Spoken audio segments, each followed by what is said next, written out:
Iran imesema dunia haipaswi kuionea huruma Israel kutokana na mauaji ya kimbari inayoyafanya katika eneo la Mashariki ya Kati. Israel imekuwa taifa la mauaji la utesi, anasema balozi wa Iran katika Umoja wa Mataifa, akitoa wito kwa jamii ya kimataifa kuchukua hatua za haraka na za pamoja za kukomesha mauaji ya kimbari yanayoendelea kufanywa na utawala wa Israel katika ukanda wa Gaza na maeneo mengine katika Lebanon, Syria na kwingineko katika Mashariki ya Kati. Amir Saidi Iravani alitoa matamshi hayo siku ya Jumanne katika mkutano wa Baraza Kuu la Umoja wa Mataifa ulioadhimisha miaka 10 ya siku ya kimataifa ya kumbukumbu ya waathiriwa wa uhalifu wa mauaji ya kimbari.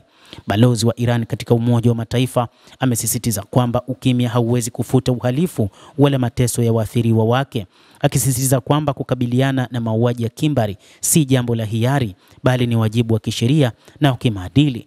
Tumesisitiza azma yetu kubwa kupambana na kuzuia uhalifu wa mauaji ya kimbari, amesema Iravani, akisisitiza kwamba dunia inapaswa kuchukua hatua kwa azma ya pamoja na mara kwa mara ili kukomesha ukatili huo na kulinda heshima ya wale walioathiriwa bila kuionea huruma Israel. Iravani ameeleza kuwa Jamhuri ya Kiislamu ya Iran kama mfadhili mwenza wa azimio lililoanzisha siku ya kimataifa ya kumbukumbu ya waathiriwa wa uhalifu wa mauaji ya kimbari inawakumbuka waathiriwa wote ambao mateso yao yanailazimisha jamii ya kimataifa kutenda kwa uhakika na uwazi wa kimaadili. Amesisitiza kwamba kuzuia mauaji ya kimbari ni wajibu unaotokana na sheria za kimataifa na jukumu la mataifa yote. Balozi huyo wa Iran katika Umoja wa Mataifa amesisitiza kwa kusema, ni wajibu wetu wa pamoja kuzuia na kuadhibu wahusika wa mauaji ya kimbari popote na wakati wowote tishio la mauaji ya kimbari linapokuwa linatokea. Utawala wa Israel ulianzisha mauaji ya kimbari dhidi ya watu wa Palestina na maeneo mengi katika ukanda wa Gaza na ukanda wa Mashariki ya Kati kwa ujumla mnamo Oktoba mwaka 2023, na hadi sasa wa Palestina zaidi ya 70,400, wengi wao wakiwa wanawake na watoto, wameuawa.